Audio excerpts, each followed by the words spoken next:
میں ہو، جہاں ارتداد ہی ارتداد ہو، جہاں بچیاں غیروں کے ساتھ نکاح کر رہی ہو، اس زمانے کے اندر تمہیں کون سی چیز ہے، تمہیں کون سی وہ چیز ہے جو مسجد سے روکتی ہے، جو دین سے روکتی ہے، جو ایمان پر تمہیں ثابت قدم نہیں رہنے دیتی ہے؟ ہمیں سمجھ میں نہیں آتا ہے۔ افسوس ہوتا ہے اس بات پر کہ نوجوان دکھتے ہیں، سلام کرنے میں آل محسوس ہوتی ہے، سمجھ میں نہیں آتا ہے مسلمان ہے بھی یا نہیں ہے۔ ایسے زمانے کے اندر جہاں اسلام لٹ رہا ہو، نبی کے دین پر ڈاکے ڈالے جا رہے ہو، نبی کا دین جہاں مجروح ہو رہا ہو، ایسے زمانے کے اندر میری قوم کے لوگ، میرے گھرانے والے دین کو بیچ رہے ہو، ایمان کو بیچ رہے ہو، زمین فروش بن جائے، اپنے ہی اندر عداوت پیدا کرے، بغض رکھے، ایک دوسرے سے نفرت پالے۔ یہ کون سا ایمان ہے، یہ کون سی چیز ہے جو اس بات پر ابھر نہیں رہی ہے کہ آؤ نماز کے لیے امام بلا رہا ہے، جا ادھر رہے ہیں؟ یہ کون سی چیز ہے؟ مجھے آج تک یہ بات سمجھ میں نہیں آئی ہے۔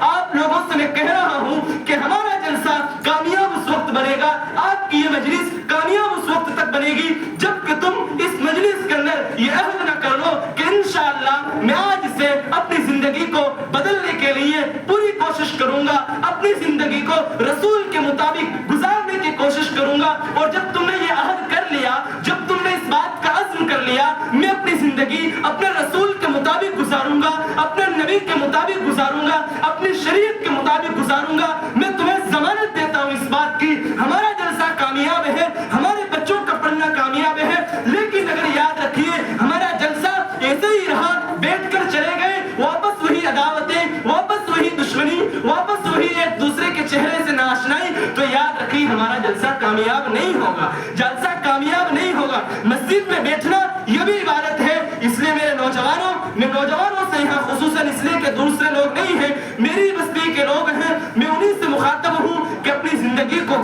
بدلنے کی کوشش کریں، صحیح راستے پر لانے کی کوشش کریں۔ وقت نہیں ہے ورنہ میں تم کو بتلاتا کہ ہم کہاں ہیں اور عمل کیا کر رہے ہیں، زمانہ کدھر جا رہا ہے اور ہم کدھر جا رہے ہیں۔ اس لیے ضرورت اس بات کی ہے کہ ایسے زمانے کے اندر رسول کی سنت کو مضبوطی سے پکڑو اور یاد رکھو اپنے بچوں کو صحیح تعلیم دو۔ میں بچوں کی تعلیم پر بہت تاکید کر رہا ہوں۔